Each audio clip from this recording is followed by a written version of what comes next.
কাজ করুক, যতই রোজা রাখুক, যতই নামাজ পড়ুক, তার নামাজ কোনোদিন আল্লাহর দরবারে কবুল হবে না। তার দান খয়রাত আল্লাহর দরবারে কবুল হবে না। তার রোজা, তার তারাবির নামাজ, তার সাহরি ইফতারি কোনোদিন আল্লাহর দরবারে কবুল হবে না। এই জন্য আলহামদুলিল্লাহ উপস্থিত অত্র এলাকার সর্বস্তরের মুসল্লি ভাইয়েরা, যুবক বন্ধুগণ, পর্দার আড়ালে অবস্থানরতা আমার সম্মানিতা মা ও বোনেরা, আল্লাহ রাব্বুল আলামিন আমাদেরকে পবিত্র মাহে রমাদানের চতুর্থতম জুমার সালাত আদায় করার জন্য মহাখালী দক্ষিণ পাড়া জামে মসজিদে আসার বসা তৌফিক দান করেছেন। এজন্য আমরা সেই মহান দরবারের শুকর আদায় করে বলি আলহামদুলিল্লাহ। মুসলমান ভাইরা আমার, পবিত্র মাহে রমাদান হলো এমন একটি মাস, যে মাসটি আমাদের জীবনে বারবার আসবে এর কোনো গ্যারান্টি নেই।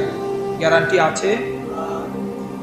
গত রমজানে যারা আমাদের সাথে ছিল, আমাদের সাথে ঈদের সালাত আদায় করেছে, তারাবির সালাত আদায় করেছে, একসাথে কোরআনুল কারীমের তেলাওয়াত শুনেছে, এমন অনেক বন্ধু বান্ধব, এমন অনেক মুরব্বী কবরের বাসিন্দা হয়েছে কিনা?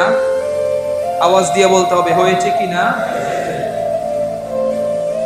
তাহলে যেহেতু এই রমজান হতে পারে আমাদের জন্য জীবনের শেষ রমজান, আবার হতে পারে রমজান শেষ হওয়ার আগেই আমাদের জীবনটা থেমে যাবে। যেমনি ভাবে থেমে গিয়েছে গতকাল বাগেরহাটের রামপালে একটা বরযাত্রী এবং নৌবাহিনীর বাসের সাথে মুখোমুখি সংঘর্ষ হয়ে সাথে সাথে ওই মাইক্রোবাসের ভিতরে থাকা নতুন বর কনে এবং তার আত্মীয় স্বজন সহকারে মোট 13 জন মানুষ জায়গায় ইন্তেকাল করেছে। ইন্না লিল্লাহি ওয়া ইন্না ইলাইহি রাজিউন। রমজানের এখনো বাকি আছে, কিন্তু শেষ না হতেই জীবন থেমে গিয়েছে। এমন কি হতে পারে কিনা আমাদের? তাহলে এই রমজানকে আমার আপনার জীবনের শেষ রোজা হিসেবে, শেষ রমজান মনে করে বাকি যে কয়টি দিন আছে বাকি, আমরা ইনশাআল্লাহ নিজেদেরকে পরিবর্তন করার জন্য চেষ্টা করব, নিজেদের অন্তরাত্মাকে পরিশুদ্ধ করার জন্য চেষ্টা করব এবং আল্লাহর সাথে সম্পর্ক মজবুত করার জন্য চেষ্টা করব ইনশাআল্লাহ। মুসলমান ভাইরা আমার, আল্লাহ রাব্বুল আলামিন রোজা কেন আমাদেরকে দিয়েছেন?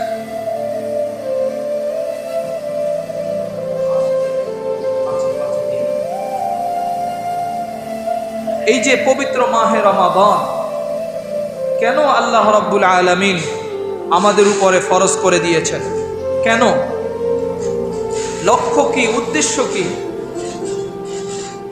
এটা আমাদের বুঝতে হবে। যতক্ষণ পর্যন্ত আল্লাহর পক্ষ থেকে রোজা ফরজ হওয়ার লক্ষ্য এবং উদ্দেশ্য না বুঝবেন, ততক্ষণ পর্যন্ত আপনার সিয়াম সাধনা পরিপূর্ণ হবে না। সিয়াম সাধনাকে যদি পরিপূর্ণ করতে চান, তাহলে আমাদেরকে বুঝতে হবে আল্লাহ রাব্বুল আলামিন কেন আমাদের উপরে এই রোজাকে ফরজ করেছেন।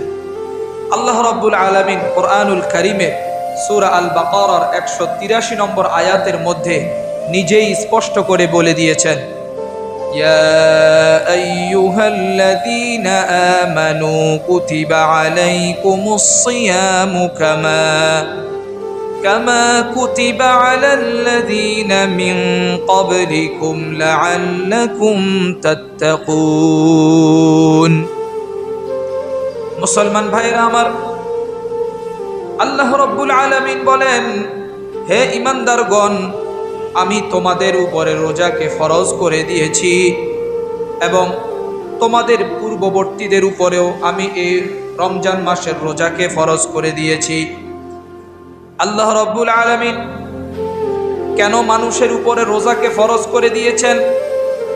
আল্লাহ রাব্বুল আলামিন নিজেই বলেন লাআল্লাকুম তাত্তাকুন, যেন মানুষেরা তাকওয়া অবলম্বন করে। আওয়াজ দিয়ে বলেন সুবহানাল্লাহ।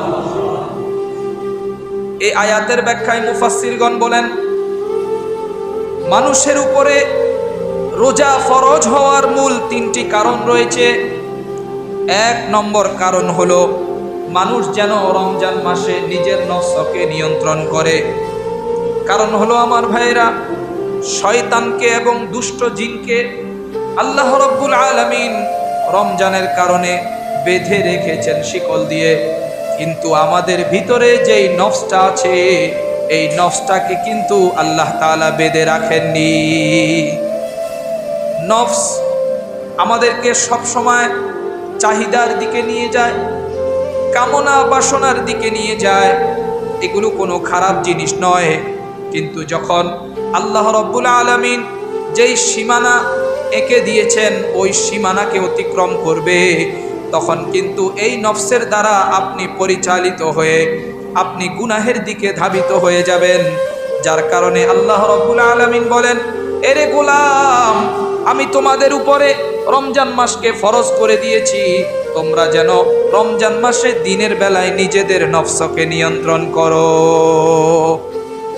দুই নম্বর কারণ হলো গুনাহ থেকে যেন মানুষ বেঁচে থাকে।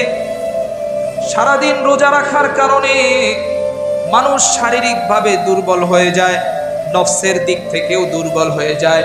যার কারণে অন্যান্য মাসের তুলনায় রমজান মাসে গুনাহের পরিমাণ একটু কম হয়। এগুলোর কারণ হলো আল্লাহ রাব্বুল আলামিন রমজানকে মানুষের উপরে ফরজ করে দিয়েছেন। শুধু তাই নয়, রমজান মাস ফরজ করার 3 নম্বর কারণ হলো মানুষের ভিতরে যেন আল্লাহর ভয় তৈরি হয়। আল্লাহু আকবার।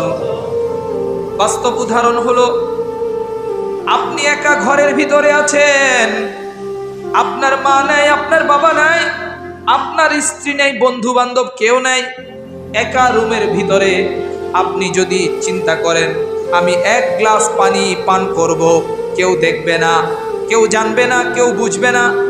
আপনার সামনে ভাত, আপনার সামনে সুস্বাদু তরকারি, সুস্বাদু ফল ফলাদি রয়েছে, তারপরেও আপনি এগুলো ছুঁয়েও দেখছেন না, আপনি এগুলো খেয়েও দেখছেন না।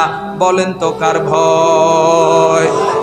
আল্লাহর ভয় অন্তরের ভিতরে যেন তৈরি হয়। এই জন্য আল্লাহ রাব্বুল আলামিন রমজান মাসকে মানুষের উপরে ফরজ করে দিয়েছেন।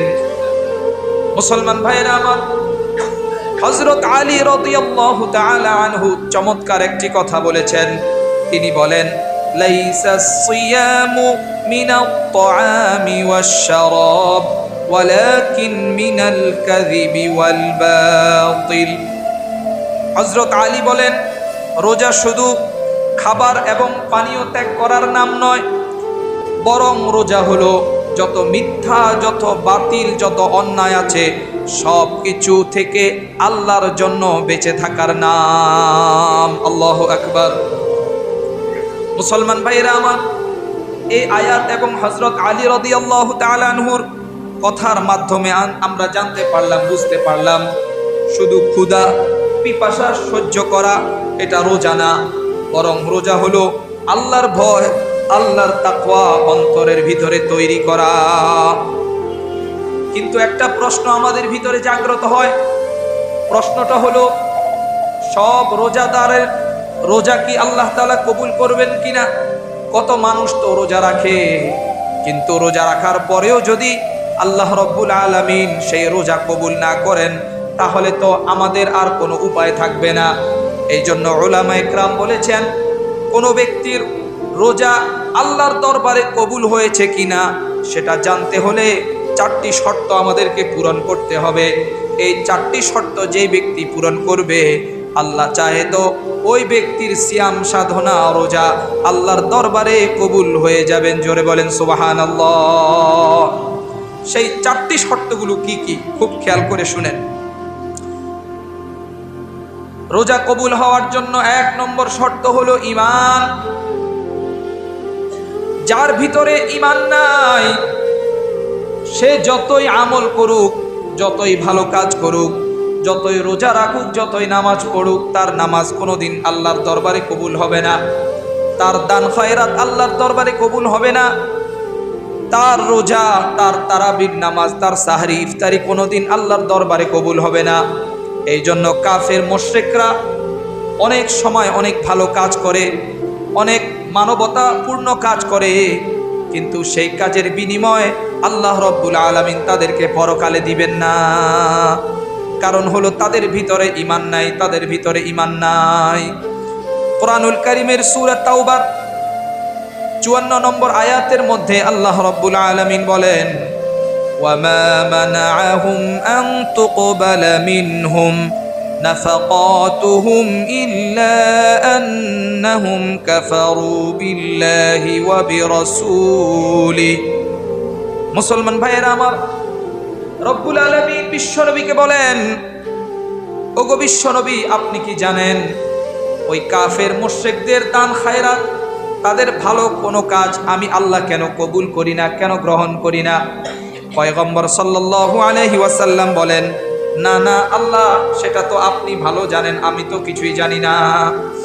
তখন আল্লাহ রব্বুল আলামিন বলেন, এটা কোনো ছোট কারণে নয়, সবচেয়ে বড় কারণ হলো তারা যতই ভালো কাজ করুক তাদের ভিতরে ঈমান নাই, তাদের ভিতরে আপনি রাসূলের প্রতি বিশ্বাস নাই। অতএব যার ভিতরে ঈমান থাকবে না, যার ভিতরে আল্লাহর প্রতি বিশ্বাস থাকবে না, যার অন্তরের ভিতরে পয়গম্বরের প্রতি বিশ্বাস থাকবে না, সে যতই ভালো কাজ করুক, যতই নেক আমল করুক, ওই সব নেক আমল আল্লাহ রব্বুল আলামিনের দরবারে কবুল হবে না।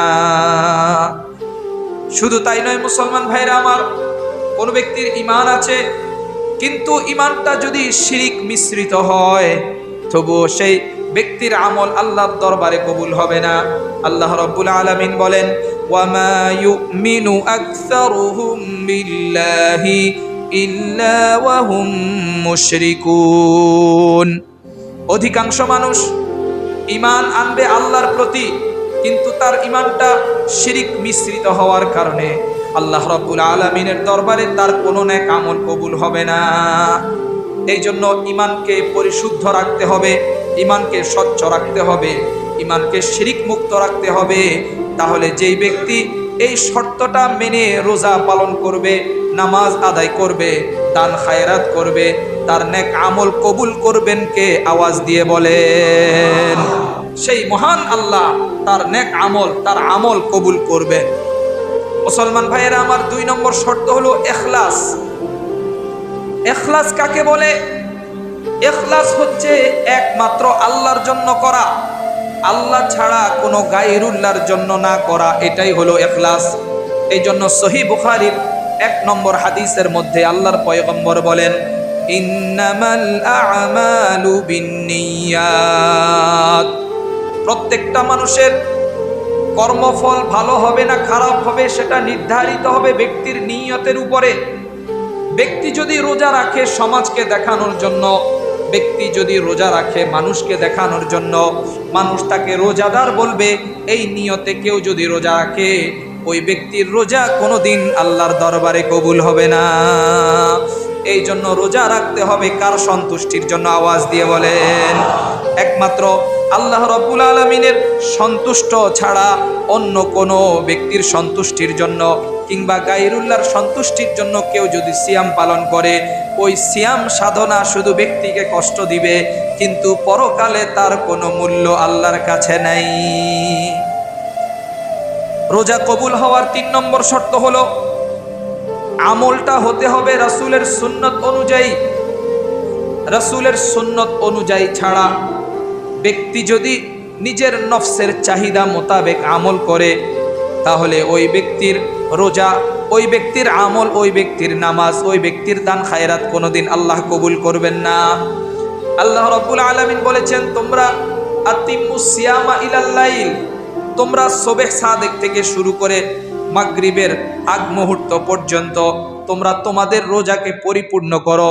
আপনি চিন্তা করলেন রোজা রাখা তো ভালো কাজ, এটা তো নেক কাজ, আমি এশা পর্যন্ত রাখি, এশার আজানের পরে আমি ইফতারি করব। বলুন তো এই আমল কি আল্লাহর দরবারে কবুল হবে? কারণ এই আমলটা আল্লাহর পয়গম্বর বিশ্ব নবীর সুন্নত অনুযায়ী হয় না।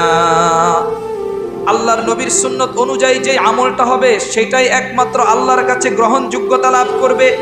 সহিহ মুসলিমের 4385 নম্বর হাদিসের বর্ণনা। আল্লাহর নবী বিশ্ব নবী বলেন, মান আমিলা আমালান লাইসা আলাইহি আমরুনা ফাহুয়া রাদ্দুন। যে ব্যক্তি ইসলামের ভিতরে এমন কাজ করলো যেই কাজ বিশ্বনবী করেননি, যেই কাজ সাহাবা একরাম করেননি, যে কাজ তাবেঈনরা করেননি, তাবেঈনরা করেননি, খায়রুল কুরুনের কোনো জামানায় ওই কাজের কোনো অস্তিত্ব ছিল না, কেউ যদি সেই কাজটা করে বিশ্বনবী সাল্লাল্লাহু আলাইহি ওয়াসাল্লাম বলেছেন সেটা আল্লাহর দরবারে কবুল হবে না, সেটা প্রত্যাখ্যান হবে, সেটা কবুল হবে না। রোজা কবুল হওয়ার 4 নম্বর শর্ত হলো গুনাহ থেকে বেঁচে থাকতে হবে। গুনাহ থেকে যেই বান্দা বেঁচে থেকে সিয়াম সাধনা পালন করবে, রমজান মাসে রোজা পালন করবে, তার রোজা ওই আল্লাহর দরবারে কবুল হয়ে যাবে। জোরে বলেন আল্লাহু আকবার। আবু দাউদের 2362 নম্বর হাদিসের বর্ণনা। বিশ্বনবী বলেন, মাল্লাম ইয়াদা কাউলাজ জুরি ওয়াল আমালা বিহি ফালাইসা লিল্লাহি হাজাতুন আন ইয়াদা তাআমাহু ওয়া শারাবাহ। বিশ্বনবী বলেন, যে ব্যক্তি রমজান মাসে রোজাও রাখলো, আবার মিথ্যা কথা বলল, গীবত করলো, একজনের কথা আরেকজনের কাছে গিয়ে লাগিয়ে দিল, পরনিন্দা করলো, পিছনে পিছনে সমালোচনা করলো, যত অন্যায় কাজ আছে সব করলো, শুধুমাত্র না খেয়ে আছে, ক্ষুধার্ত অবস্থায় আছে, এটুকুই পার্থক্য। আল্লাহ রাব্বুল আলামিনের পয়গম্বর বলেন, তার এই যে না খাওয়াটা, তার এই ক্ষুধার্ত আল্লাহর কোনো দরকার নাই। এই জন্য শুধুমাত্র ক্ষুধার্ত অবস্থায় থাকলে চলবে না, সাথে সাথে যত গুনাহ আছে, যত মুনকারাত আছে, যত অন্যায় আছে, হতে পারে সেটা মোবাইলের গুনাহ, হতে পারে সেটা রাস্তাঘাটে চোখের হেফাজতের গুনাহ, জবানের হেফাজতের গুনাহ, যত গুনাহ আছে সব গুনাহ থেকে যদি আপনি বেঁচে থাকতে পারেন, পয়গম্বর বলেন ওই ব্যক্তির রোজা আল্লাহর দরবারে কবুল হয়ে যাবে। তাহলে এই 4টি শর্ত যার ভিতরে পাওয়া যাবে, তার রোজা কবুল করার মালিক কে? আরো জোরে বলেন কে? আল্লাহ তার রোজা কবুল করবেন। মুসলমান ভাইরা।